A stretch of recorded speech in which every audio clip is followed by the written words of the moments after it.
Going on YouTube? This is your boy The Bridge, aka the most delusional Lions fan that you're ever going to meet. Alright, so first thing we're going to do is I need y'all to go ahead and hit the like button and subscribe. Next thing I want to say is thank y'all for y'all support that y'all showed to the video last week.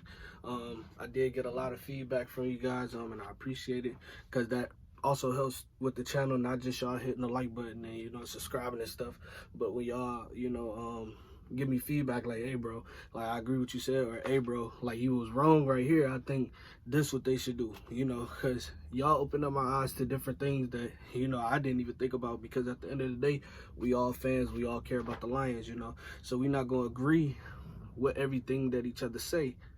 Now with that being said, y'all was really bugging where some of y'all was saying that we didn't need Julio Jones. It's not that we didn't need him, it's just that it would have been great to have him.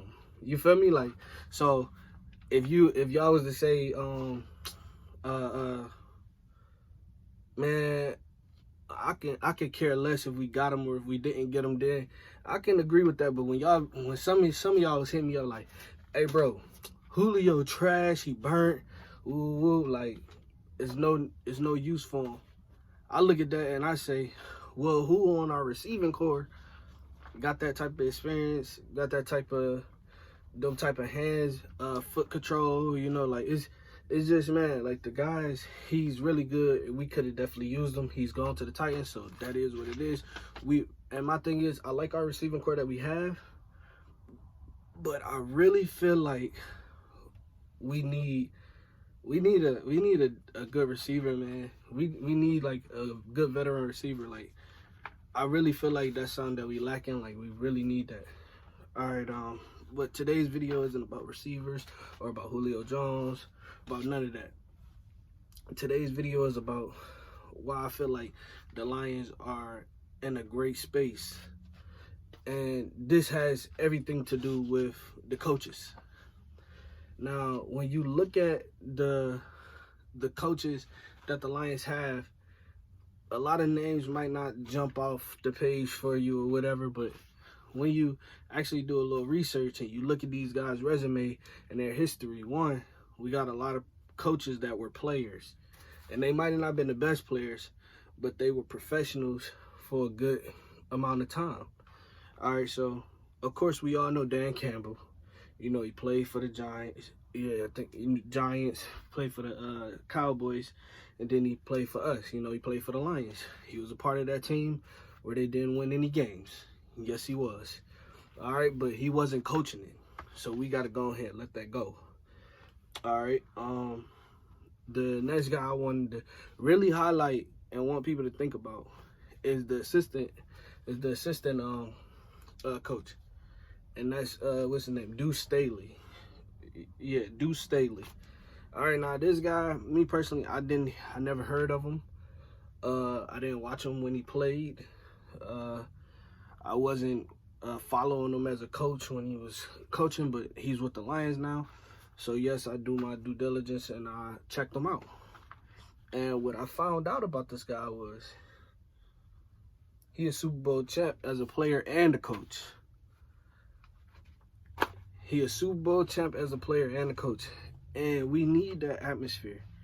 We need Super Bowl winners around us. All right. We had a Super Bowl winning coach that just got fired, but he was, of course, under the umbrella by Belichick, so he don't really count. But this guy, he won a Super Bowl with the Steelers as a player. Then he won a Super Bowl with the Eagles as a coach. All right, and I really think that this was a really good thing, because he actually started off with the Eagles in his career, and then he ended up going back to them years later and coaching with them and won the Super Bowl. So I feel like that's really solid. That's really good. Almost 15, 20 years later, you go back to the same team and you won a Super Bowl with the team that kind of drafted you. So that's, as a coach, so that's pretty cool. The next guy I want to talk about, this is a guy I was really excited for us to get was Anthony Lynn. Okay.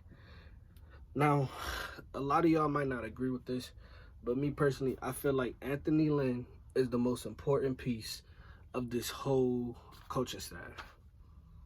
And the reason I say this is because, for one, he was a head coach. He was just a head coach with the Chargers. And we all know, like, the Chargers was a high-firing offense with Phillip Rivers. Phillip Rivers was the guy when Anthony Lynn was there, you know. And he had them, they made it to the playoffs or whatever, you know, and they did their thing or whatever, you know. But it wasn't, he didn't have standout seasons as, you know, head coach. But the offense, they always score points. They always score points. It was always up to their defense, you know, to not get outscored, you know. So I feel like Anthony Lynn is definitely the key because, one, he's a two-time Super Bowl champion as a player, no, as a coach when he coached with the Denver Broncos or whatever, you know. So that's, I mean, you know, that's pretty solid. You know, that's really pretty solid, you know. So, yeah, so he was a Super Bowl winning coach with the Broncos. And then you got Hank Fraley. Now, Hank Fraley is just the offensive lineman, you know, but he also played in the league, you know. Solid player. Nothing too fancy, too special about him. Came to work and do his job. He was actually undrafted. Had to fight tooth and nail for the spots that he got, and when he got them, he held on. You know, like he got pretty much waived from the Steelers, and then he got a job with the Eagles on the offensive line, and he held that position for 5 years. You know, then, you know, he lost his job there to like Jamal Jackson or somebody like that, and then he got a job with the Browns, and he held that job for like 4 years. You know, so he a solid guy. He the guy you need to teach this offensive line. You know, everybody got a role. Do your role, execute it to the best of your ability, and, you know, trust that the man next to you is going to do his job and execute his role. You know, so that's what I have on him. Now, Antoinette Randall, now this is crazy. Okay, so Antoinette Randall and Deuce Staley won the Super Bowl together as players back when they were with the Steelers. Randall L. and Staley were both on that team. You know, so they already probably had like some type of bond and some type of chemistry and brotherhood, you know. And it's good because Staley was a running backs coach. Antoinette Randall is a wide receivers coach. You know, so I mean, they don't necessarily have to be on the same page, but if they are, it's great because sometimes running backs and wide receiver do have to set picks and screens for each other. You know, so that's one thing to look forward to see like how they can, you know, implement some type of trick plays and, you know, just little stuff, you know. But I felt like that was kind of crazy that they both won the Super Bowl together or whatever, way back in like the early 2000s, and now they coaching on the Lions together, you know. So, and so Antoinette Randall, he's another Super Bowl winning coach. You know, he won the Super Bowl as a coach last year with Tampa Bay Buccaneers, you know. So, and he, you know, everybody know Antoinette Randall played along, you know, had a decent career in the NFL, you know. So he wasn't like no 1 or 2 type of guy out of there. You know, he played well. You know, he played very well. Now, Aaron Glenn is another guy I wanted to highlight because Aaron Glenn is like, he is like a defensive back. How can I say it? Okay, if I had one word to describe him, it would be consistent. And if I could use another word, it would be solid.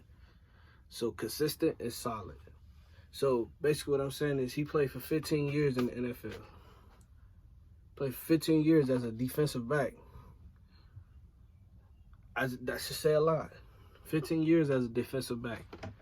You know, and he won a few awards, you know, and all of that, you know. And I just feel like our defensive backs were, I would say, the weakest part of our defense last year. This was in my opinion, because we were so depleted, we were so banged up. And when you got defensive backs that's so banged up and you going into like the third and the fourth string and then signing people during the season to get, you know, defensive back slots filled in, that's inconsistent, you know, and it can be injured. You can say our defensive backs were injury prone. One thing about this guy, you play 15 years in the NFL, you solid. You know, so if he can rub off on them and get them any type of wisdom on how to do their job and execute it the best way and to their ability, then we're definitely going to be okay in that area. And I feel like he the right guy for that job. I really do feel like he's the right guy for that job.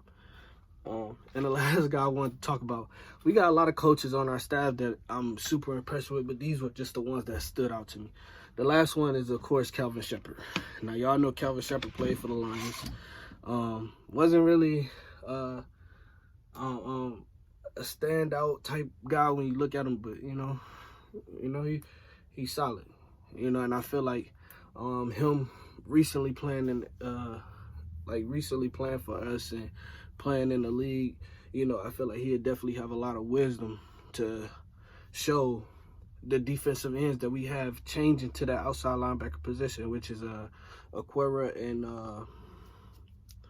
Flowers. You know, so I feel like he'd definitely be up to help them with that transition, because it's not going to be easy, but I feel like once they get the hang of it, they're going to execute and it's going to look phenomenal, you know, and I'm really excited to see it, you know. So those are all of the coaches that I wanted to highlight, and that's just why I feel like, you know, the Lions, we're definitely on the road to success and destiny, because when you have that many Super Bowl winning coaches as players and they won as coaches on one team, and then a few of them won Super Bowls together on the same teams, you know, it's definitely something to look forward to, and I feel like we definitely going in the right direction. This is why the Lions going to be Super Bowl champs this year, and that's a fact. This is your boy, The Bridge, a.k.a. the most delusional Lions fan out.